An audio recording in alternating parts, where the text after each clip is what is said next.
Probably a minute or two before everybody gets in here.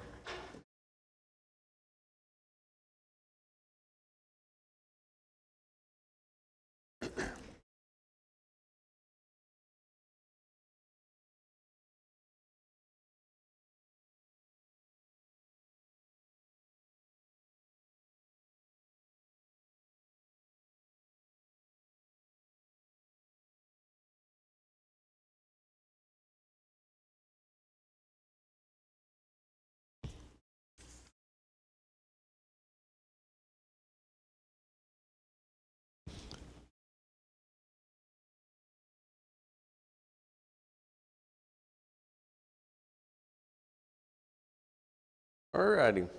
Has everyone gotten today's paperwork? Okay. As we talked about last week, that we are using, or I am using a book called What is a Jew? And it was something that was required reading in my race and ethnics class, and that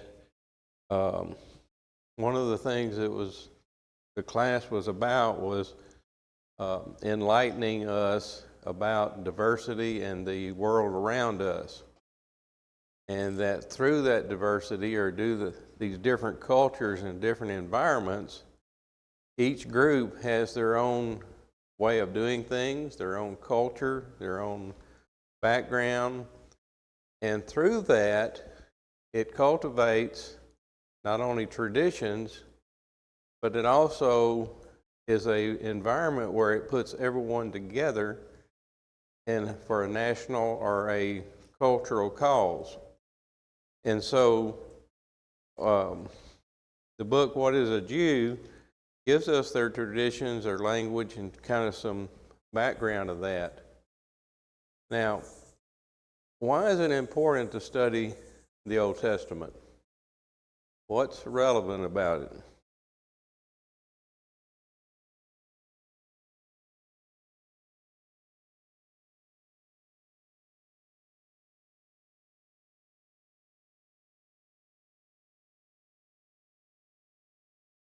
Okay, it's given us an idea of his past, our past, and how he relates to people. Very good.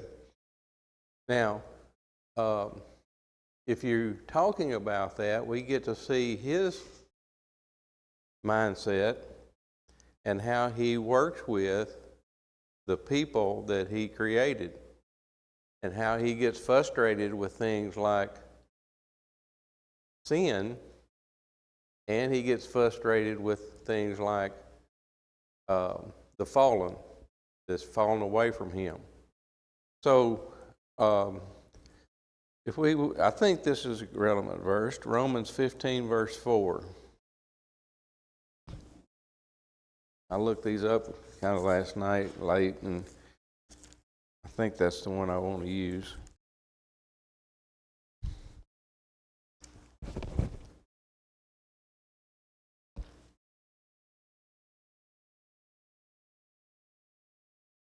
All right, very good. Verse 4.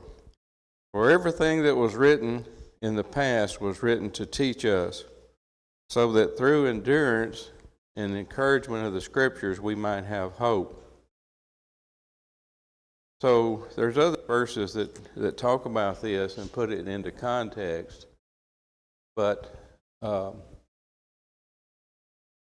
through that, we know that it's not only a teaching guide and relevant guide, but is very important to us. So the first set of sheets I handed out over in today's lessons, and we went over some of this last week, but the very first one's the Jewish sects of the first century. What two there do you see that's different than what we studied last week?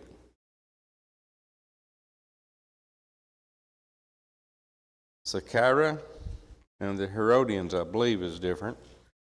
And the types of Judaism today, I think, are all the same. But I had listed below that 4 major views of of ways of becoming spiritual and having a relationship with God. And today we see a lot of churches that basically overlook a lot of scriptures. And I was watching a video the other day that talked about, had a man go in and he was asking one of these preachers about some of the things that they were actually allowing in church and promoting. And they got very upset because he didn't want to listen to the scriptures, which I thought was kind of rude for him to go in a person's church and do that. But the Bible says if there's false teaching, you're supposed to deal with it.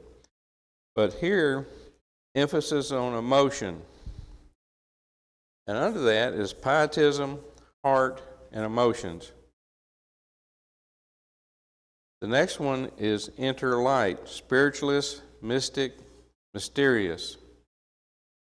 Can anybody tell me a spiritualist group of today? And we are not to condemn, or we're not condemning any religious group or any thought process. We're just studying it as a historical fact.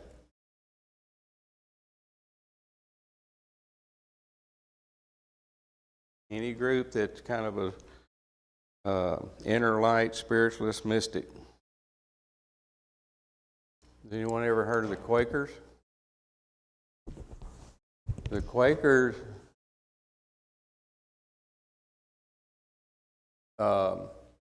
they get in a room, and my understanding, what I read, there's 12 of them, like the 12 tribes, the elders. And so from that, they sit down and they all go around and say their thought process, and they keep on until one of them has a vision or an enlightenment. And in that enlightenment, something directly from God will come to them, supposedly, and then they will discuss it and say, do they really confirm that that came from God? And then they'll vote on it, and then it becomes part of their religion. And so that's a form of spiritualists or mystics. Now, can anyone tell me of any person today that's a celebrity that is part of the Jewish Kabbalah or mysticism?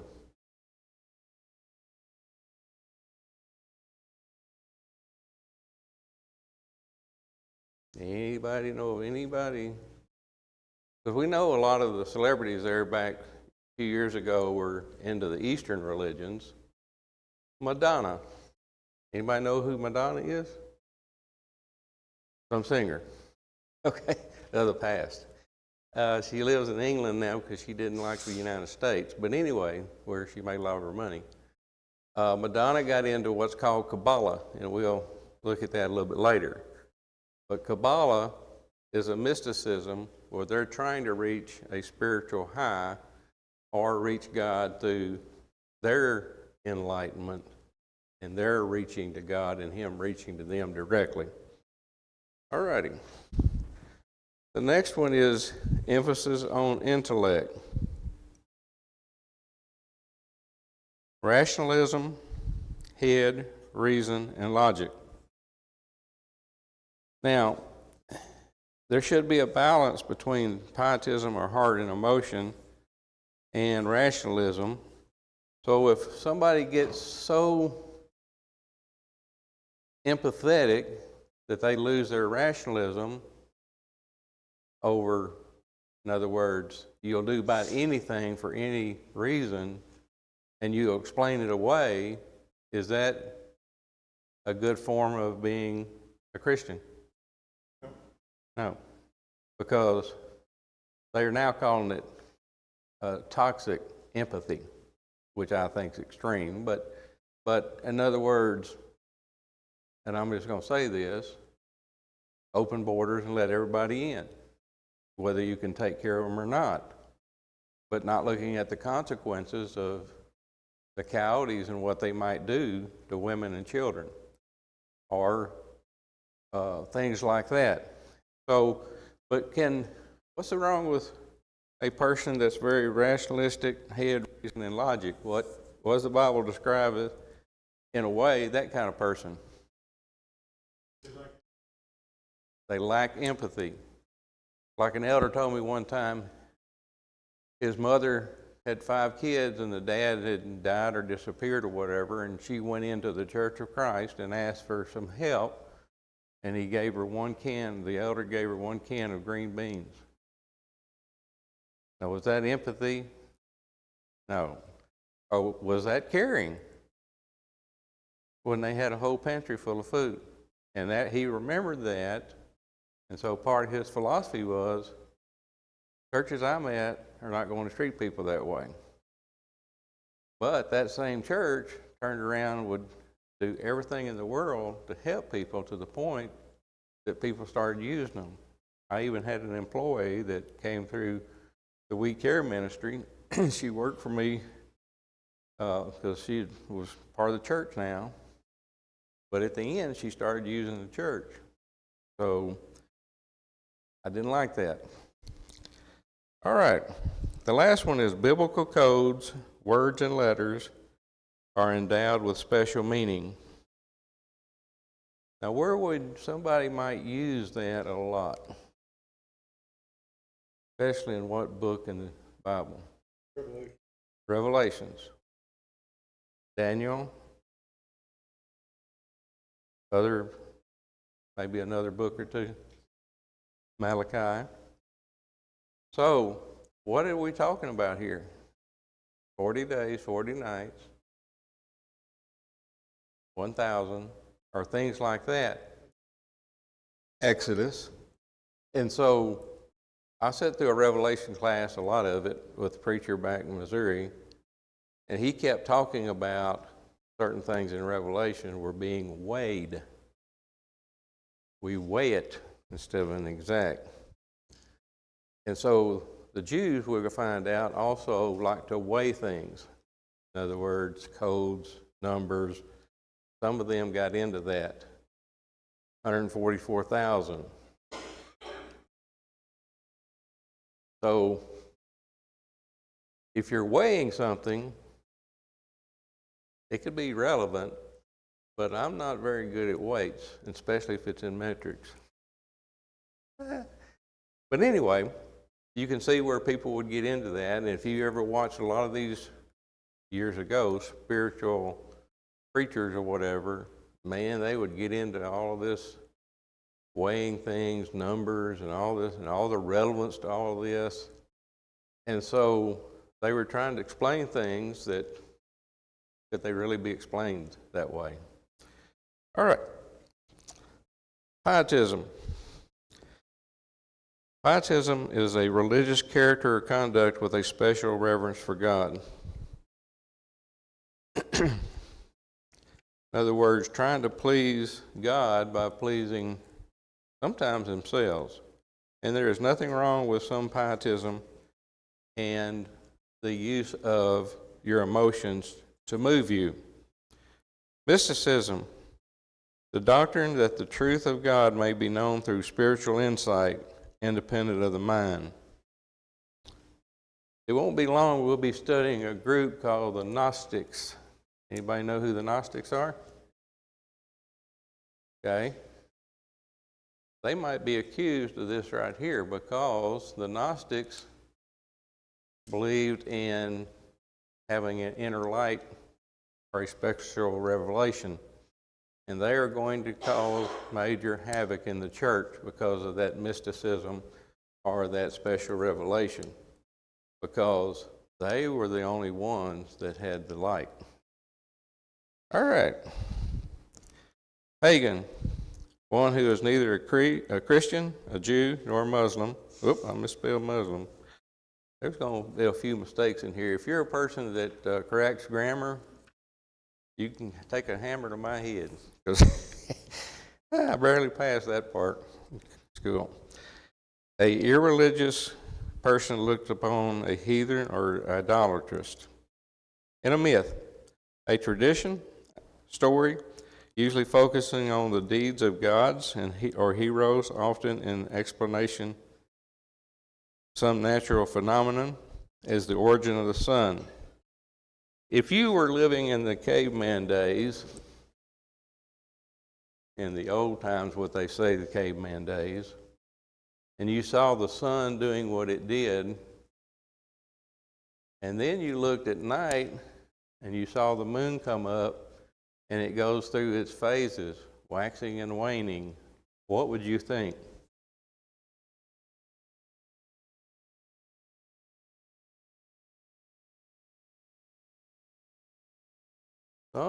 God is eating part of our cheese.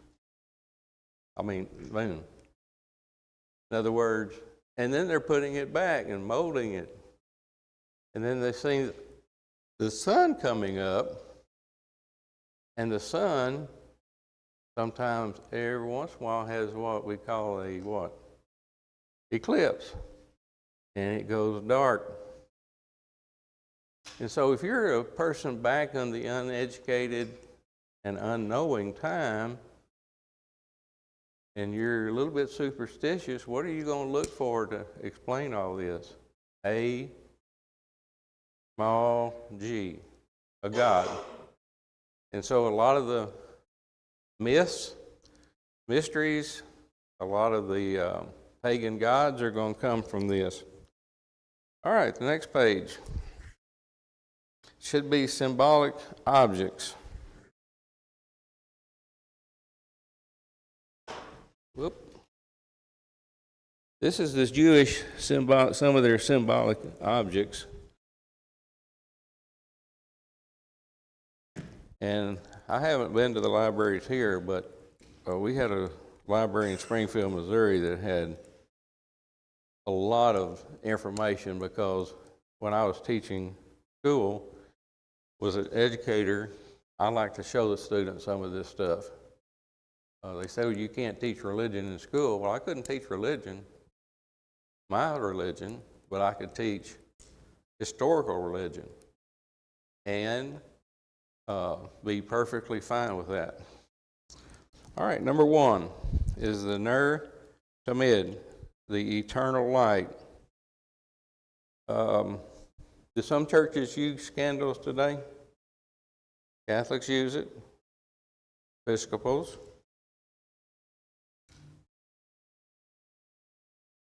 There was a Church of Christ that I used to clean that had a new administrator and became the preacher.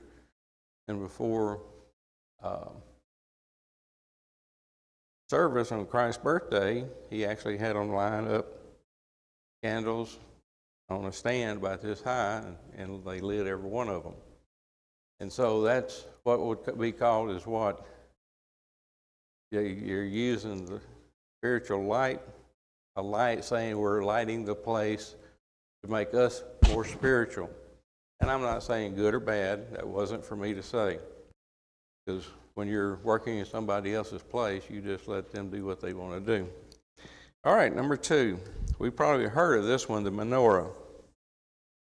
And what's that on top of it? The Star of David. Okay? And who used the Star of David to disarm the Jews and put them in concentration camps? The Nazis. They made them wear a big, I think it was a yellow star, so it could identify them. And they round them up and put them in the Jewish ghettos. All right. Number three, the Holy Ark. And you see the Jewish symbol there on each one of the panels. Number four, the Torah scrolls. And with the Yad pointer, like teachers used to use in the old days. Number goes into number three. Yeah. Okay, that's where they keep them. Okay. Didn't know that. Number five, the shofar, the ancient ram's horn blown especially at the New Year's festival. What could that horn also be used for in times of? To warn the people of danger. And also if they were going to war, they could use that, I think, as a time of calling everybody together to go to war. All right, number 6, the Kaddish wine cup for the Sabbath or festival, and the challah covered for the bread. All right, next page real quick. If you've watched very much news, and especially when they're covering the Jewish history, you'll see some of the ones wearing this. The Shema, the affirmation of belief in the God, in one God. The Shema is the great affirmation of belief in one God. The Hebrew word for "Hear, O Israel" is Shema Israel, is therefore reminds the Jews of the whole Torah, of which the Shema is essence. And the Torah is first 5 books of the Bible. And we'll find out that a lot of Jews only use the Torah and only believe in the Torah. And so that is their main focus. All right. We won't read what they say there in Deuteronomy 6:4-6. But at the bottom it says, the Shema is worn by Jewish men in Tefillin, Paracletes, Kiris, excuse me, I can't say that one, worn with straps clockwise by the Seradim, Jews who originally settled in the Muslim countries, and anti-clockwise by Ashkenazim, the Jews who originally settled in the Christian countries. The head Tefillah has the 4 key Shema passages on 4 separate parchments, and the head Tefillah has them on just one piece. They are worn by the adult males. Now, why would they wear this clockwise and counterclockwise? No idea. No, I hadn't either. Why would they wear it backwards? Well, in a lot of Muslim countries, it's not a problem. But I don't know if they were required in Muslim countries or it's just their tradition to identify them outside of their context of living. And the last thing is the mezuzah. The words of the Shema are also found in the Jewish homes on the intel of the outside door. And the most inside is mezuzah, which means doorpost. All right. Next page, please.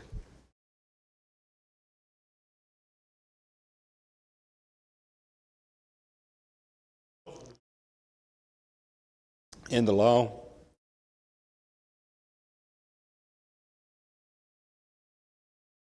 okay, the ones that really participate, and then it's like a lot of things of religious people.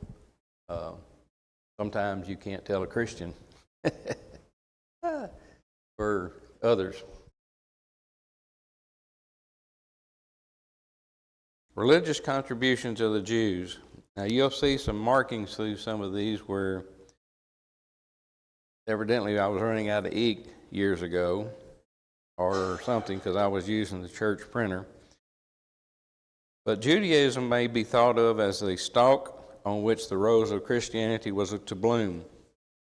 The Greeks tried to seek God by process of human reason, where the Jews assumed his existence and were ready to worship him.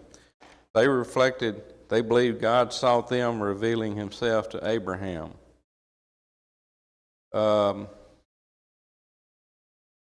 So the human reason, the Jews just assumed what? God was. God is. He is the great beginning and the end. And so the Greeks tried to use human reason, but what got them in trouble? They were using also philosophy. And we talked about philosophy a lot of times just goes in a circle. And so you can argue and debate and whatever and get into that. But at the end, does it tell you where you came from? why you're here, and where you're going when it's over with. No. The Jews practiced a spiritual monotheism. Spiritual monotheism was practiced rather than a pagan religions. And we have to remember, all through Jewish history, what is God calling them out of? Pagan idolatry, pagan religions, and they see the other cultures and the other people in other areas doing what? Worshiping many gods. And so monotheism is going to come about because they're going to say, you're worshiping all these gods. Well, one, we want to be different, but two, that you're trying to say, we want this God because we want it to rain. We want this God and name this God because we want it to good harvest. We want reproductive rights. Not rights, but reproductive results. Sorry. My sinuses are really bothering me this morning. I couldn't hardly see first thing this morning. Interesting.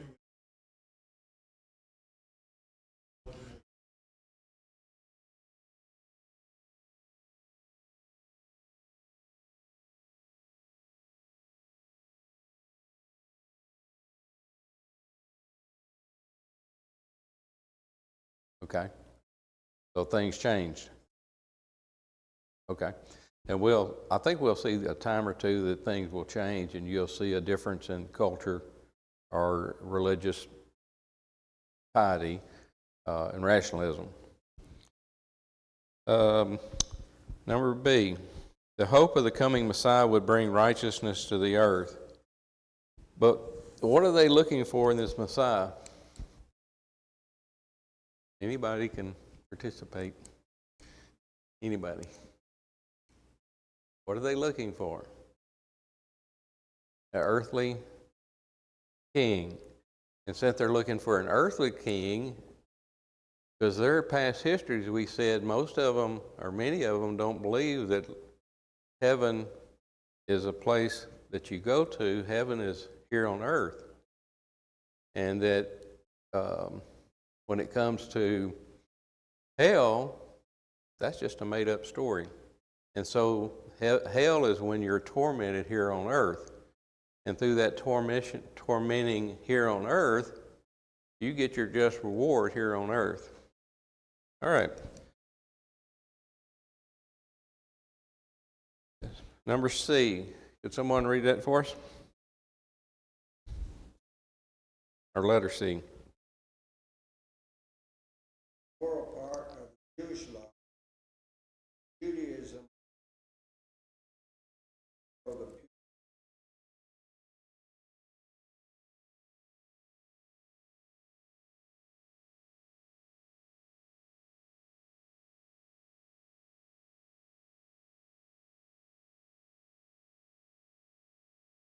Okay. Go ahead and read number 1. Greeks and Romans as external figure. A was system of ethics. Okay. I'm having trouble with external, mechanical, and contractual. What does that mean? What is mechanical?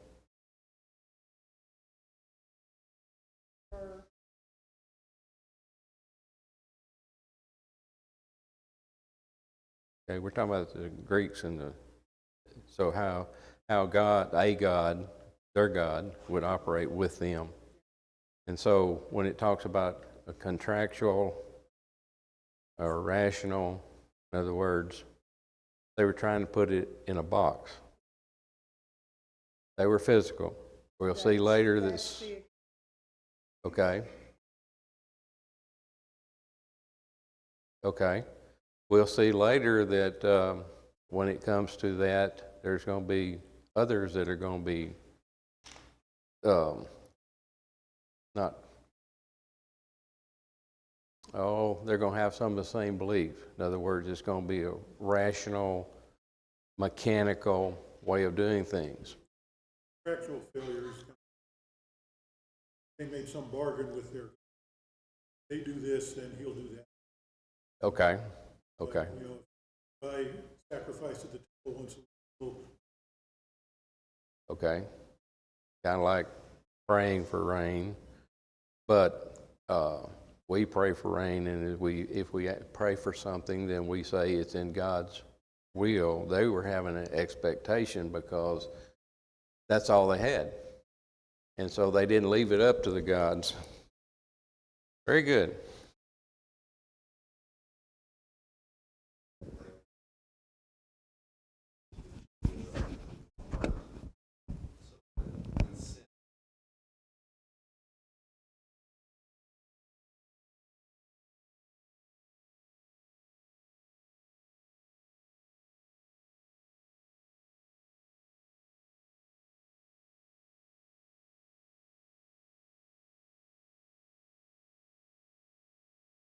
Yes.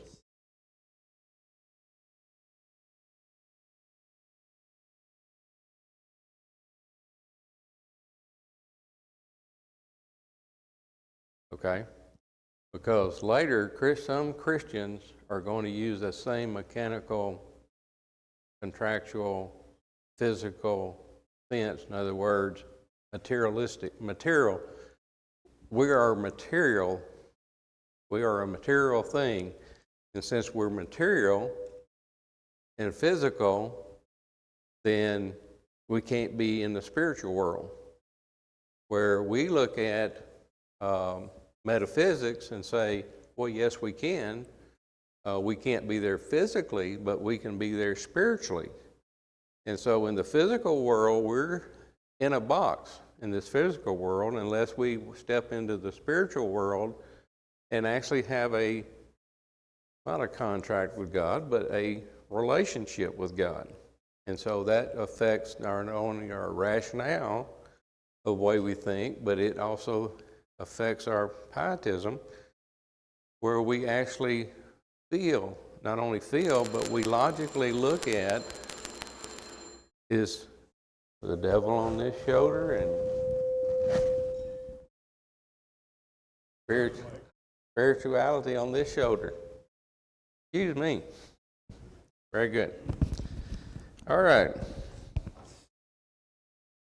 So someone read number D, or letter D.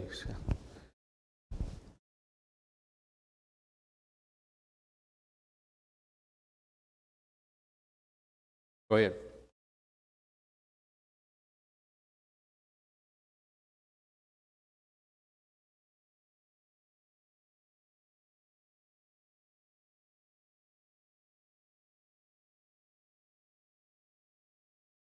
Okay.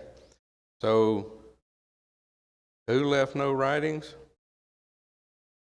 Jesus. But he left somebody in charge, the Holy Spirit. And I've used this with 2 or 3 of y'all in here, but have a very good friend that we were discussing some issues about biblical things, and came to Paul's writings because they had put in their church not only a lesbian female preacher, lesbian female preacher.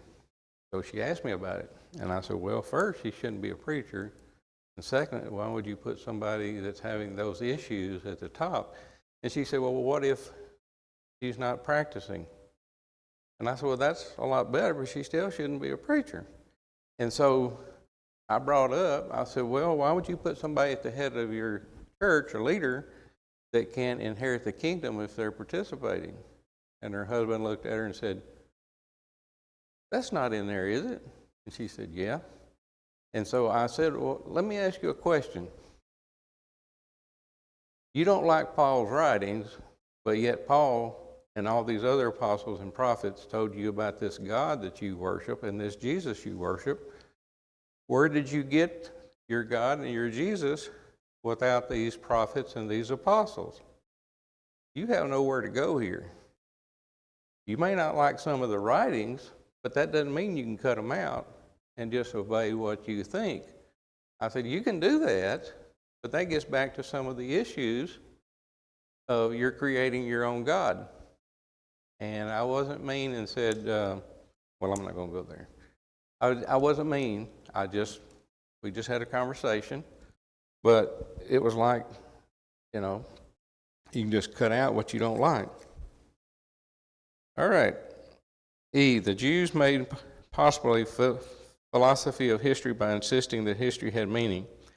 They upheld a linear and cataclysmic view of history in which the sovereign God who created history would triumph over man's failure in history. All right, somebody read F, letter F for us.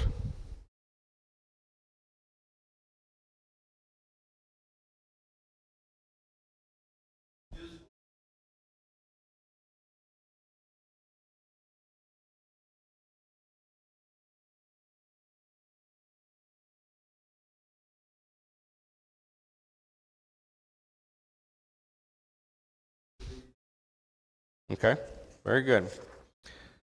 And the next page, please.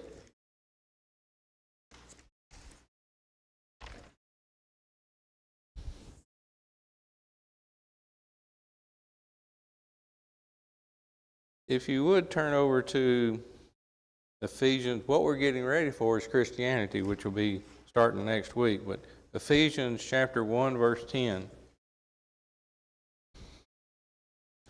This is what the Jews are doing for us, and the Romans, and the time period. Somebody, when you get that, can read for us?